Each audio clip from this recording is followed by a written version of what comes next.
Hello guys, my name is Lataguta. Today I'm gonna present on the topic of database system concepts and its architecture. But if you are a newcomer to this channel, please subscribe, like, comment, and share my videos. So let me start my today's presentation.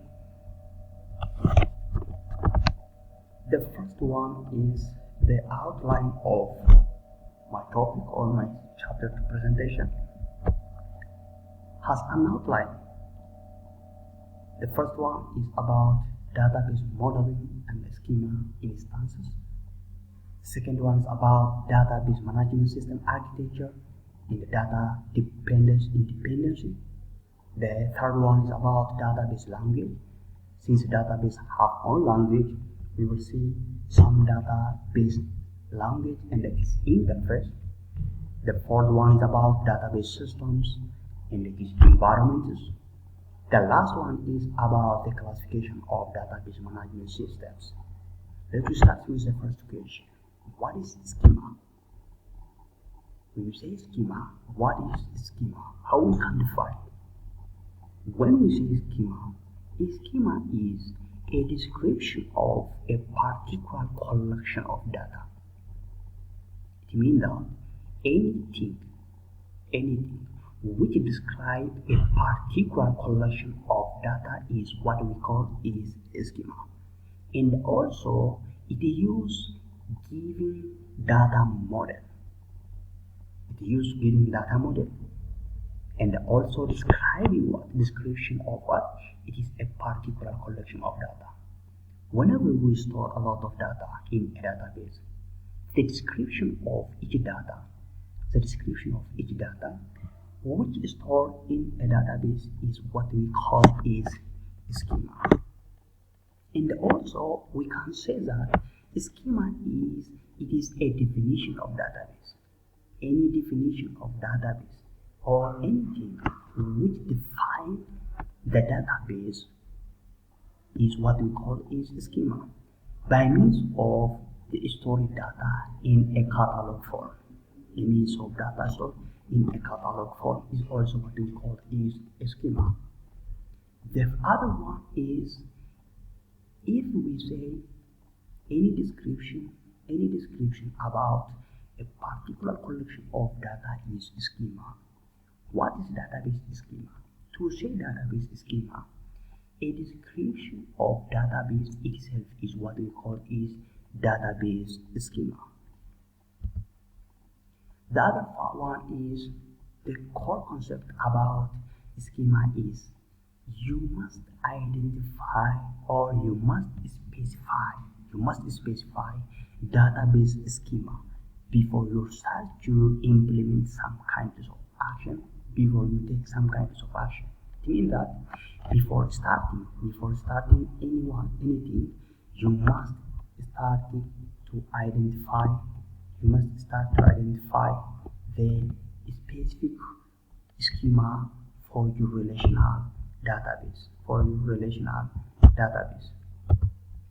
That means specifying during database design. You can specify during the database design. As an example, a relational data model, we have the following rule of defining schema. To define the schema, we have all rules. The first one is the table name. The second one is the primary key. The third one is about the column of the relation. When we say the relation, this relation is a collection of rows.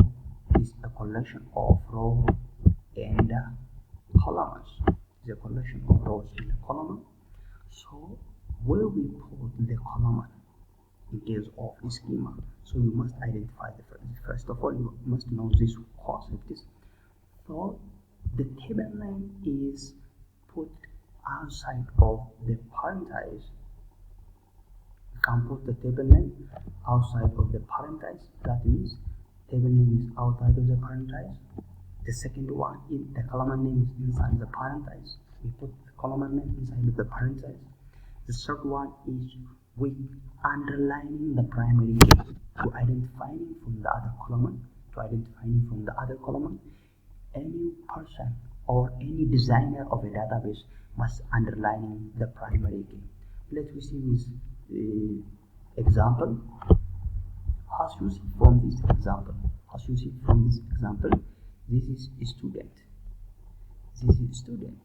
This student is what we call it is table name.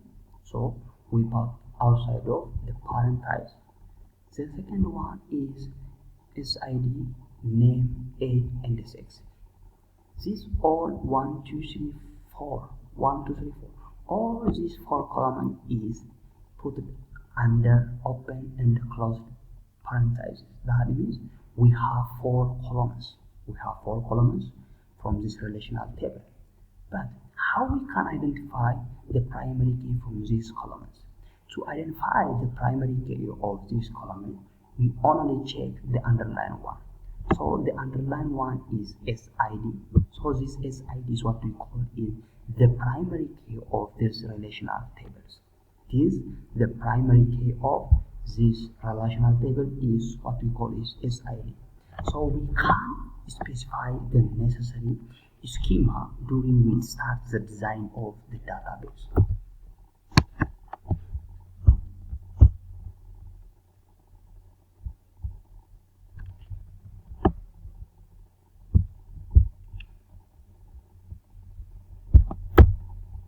The second question is about list and explain the schema. Since the schema have own definition, since the schema have some kinds of lists, let me see some kinds of schema. List of schema. The first schema is the internal schema. When we list it, the first one is internal schema.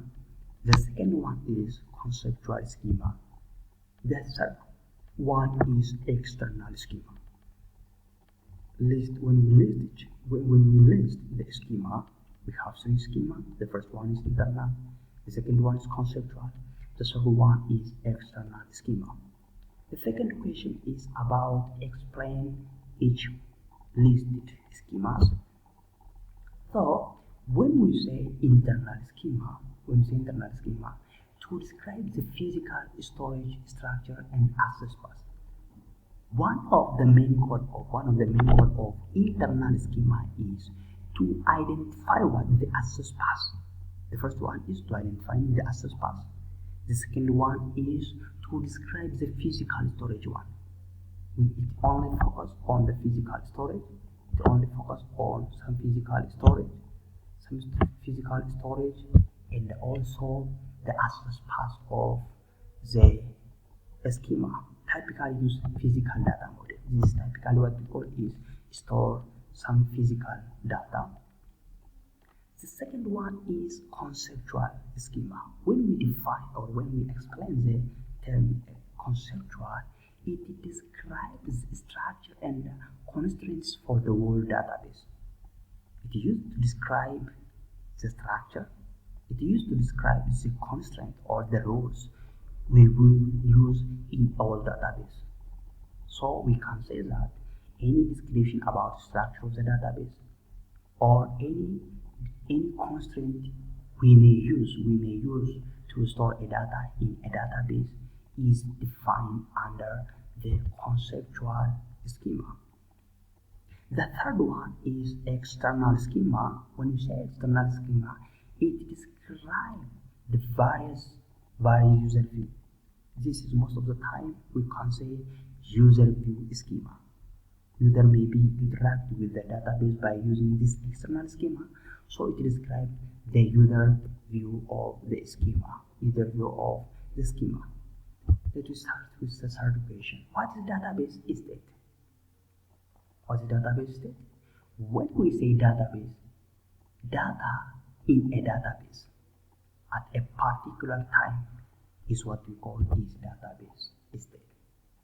It means that any data we store or we put in a database within a specific time or within a particular moment is what we call is database state.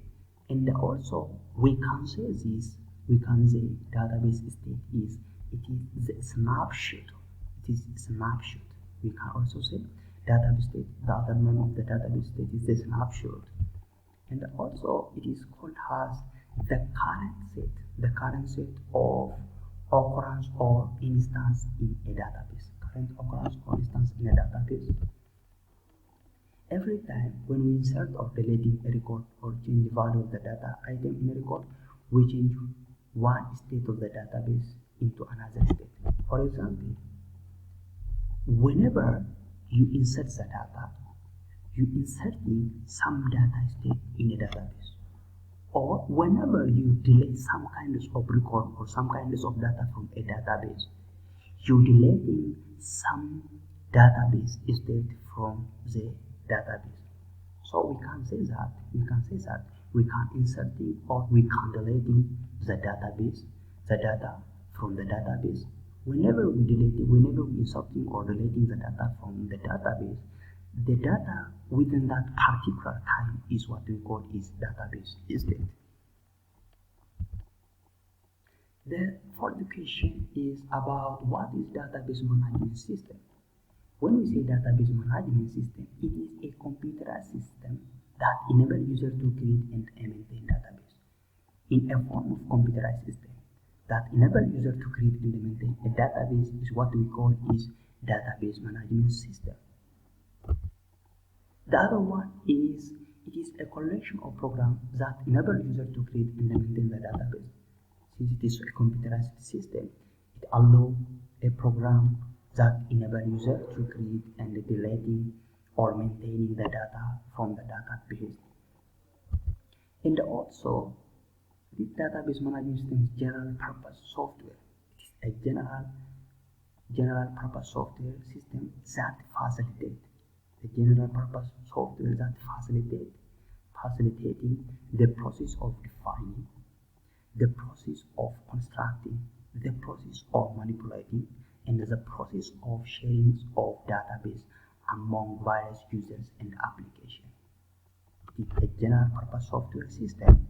When you say database management system, it is a general software management system that facilitating the process of defining and constructing, and also the process of manipulating and sharing of the database among various users and applications. It controls all the access of the database. We can access the database through database management system. So it is efficiently for providing efficient, convenient, and safe multi-user storage of and access to massive amount of persistence data. And also database management system also provides systematic method to creating and implementing storing the database, and also provides service for controlling data access, to enforce data integrity. We may use this database management system for controlling how we are accessing the data, during we are accessing the data, and also enforce each data must fulfill some data integrity rules, and also managing concurrency control and the recovery. That means concurrently controlling the data stored in the database and recovering the data whenever data is some damage with some issues. It also helps for this purpose. It takes a link between different applications in the database. As you see from this is staff worker, and also HR need to access this employment information. To access this employment information, we first ask the database management system. Database management system allow HRMS to access this employer's data from the database through database management system. So we can say that database management system is the bridge or the linkage between the application programmer and the database. We can get the data stored in the database through database management system. So it helps user to access the database through database management interface. So we will meet in the Next.